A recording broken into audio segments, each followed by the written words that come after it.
Hello everyone, welcome back to my channel Anna's kitchen home. আজকে নিয়ে এসেছি জিভে জল আনার স্বাদে লইট্টা শুটকি ভুনা রেসিপি। আমার মতো শুটকি প্রেমীদের জন্য এই রেসিপিটা নিয়ে হাজির হয়েছি। আশা করছি আজকের রেসিপিটি ভালো লাগবে। তো চলুন দেখি নেই কী কী লাগছে। আমি এখানে 100 গ্রামের মতো লইট্টা শুটকি নিয়েছি। আমি প্রথমে লইট্টা শুটকিগুলোকে ছোট ছোট টুকরো করে কেটে নিয়েছি। তারপর ফুটন্ত গরম পানিতে আধা ঘন্টার মতো ভিজিয়ে রেখেছিলাম, যাতে করে মাছটা একটু নরম হয়ে যায় আর মাছের গায়ে যে আঁশগুলো আছে এবং ধুলাবালি আছে সেটা খুব ভালো করে পরিষ্কার হয়ে যায়। মাছগুলোকে ভালো করে পানি দিয়ে বারবার ধুয়ে নিতে হবে। তারপর আমি শুটকির ভিতরে কাঁটাটা বের করে নিলাম, কারণ কাঁটাটা বের করে নিলে শুটকিটা খেতে আরও বেশি ভালো লাগে। এখন একটা হাঁড়িতে আমি হাফ কাপ তেল দিয়ে দিচ্ছি। শুটকি ভুনাতে তেল একটু বেশিই লাগে। তারপরে দিয়ে দিচ্ছি 1 কাপ পেঁয়াজ কুচি।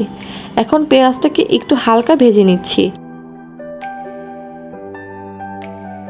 পেঁয়াজটা ভেজে নেওয়া হয়ে গেলে তারপর শুটকিগুলো দিয়ে দিচ্ছি। এখন শুটকিটাকে একটু ভেজে নিব। শুটকিটা ভাজা হয়ে গেছে, এখন এক এক করে মশলা অ্যাড করব। তো প্রথমে এখানে কয়েকটা রসুনের কোয়া দিয়ে দিলাম। তারপর একটু নেড়ে চেড়ে দিচ্ছি। তারপর 1 চা চামচ রসুন বাটা, 1 চা চামচ আদা বাটা দিয়ে দিচ্ছি। এখন একটু আদা রসুনটাকে ভেজে নিব, যাতে আদা রসুনের কাঁচা গন্ধটা না আসে। তারপর স্বাদ মতো লবণ দিয়ে দিচ্ছি। তারপর 1 চা চামচ মরিচ গুঁড়ো আর 1 চা চামচ হলুদ গুঁড়ো, 1 চা চামচ ধনিয়া গুঁড়ো, হাফ চা চামচ জিরা বাটা দিয়ে দিচ্ছি। এখন নেড়ে চেড়ে মিশিয়ে নিচ্ছি। এখন 10 মিনিটের জন্য কষিয়ে নিব মশলাগুলো। কষানো হয়ে গেছে, এখন 1 কাপ পানি দিয়ে দিচ্ছি।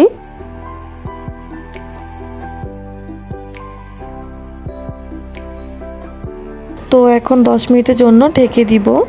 10 মিনিট পর 4 থেকে 5টা কাঁচামরিচ দিয়ে দিচ্ছি। এখন একটু নেড়ে চেড়ে 5 মিনিটের জন্য ঢাকনা দিয়ে ঢেকে দিব। 5 মিনিট পর ঢাকনা খুলে একটু নেড়ে চেড়ে দিলাম। তারপর ধনেপাতা কুচি দিয়ে দিলাম।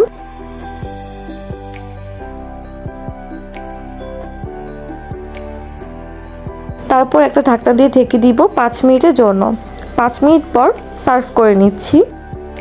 দুপুরবেলা গরম ভাতের সাথে এই লইট্টা শুটকি ভুনা হলে আর কি লাগে। যারা শুটকি খেতে পছন্দ করেন তাদের কাছে এই লইট্টা শুটকি ভুনা অমৃত। যাদের আজকে আমার রেসিপিটি ভালো লেগেছে তারা প্লিজ আমার চ্যানেলটি সাবস্ক্রাইব করবেন, আর যারা আগের থেকে সাবস্ক্রাইব করে রেখেছেন তাদেরকে অসংখ্য ধন্যবাদ। আজকের মতো বিদায় নিচ্ছি। সবাই ভালো থাকবেন।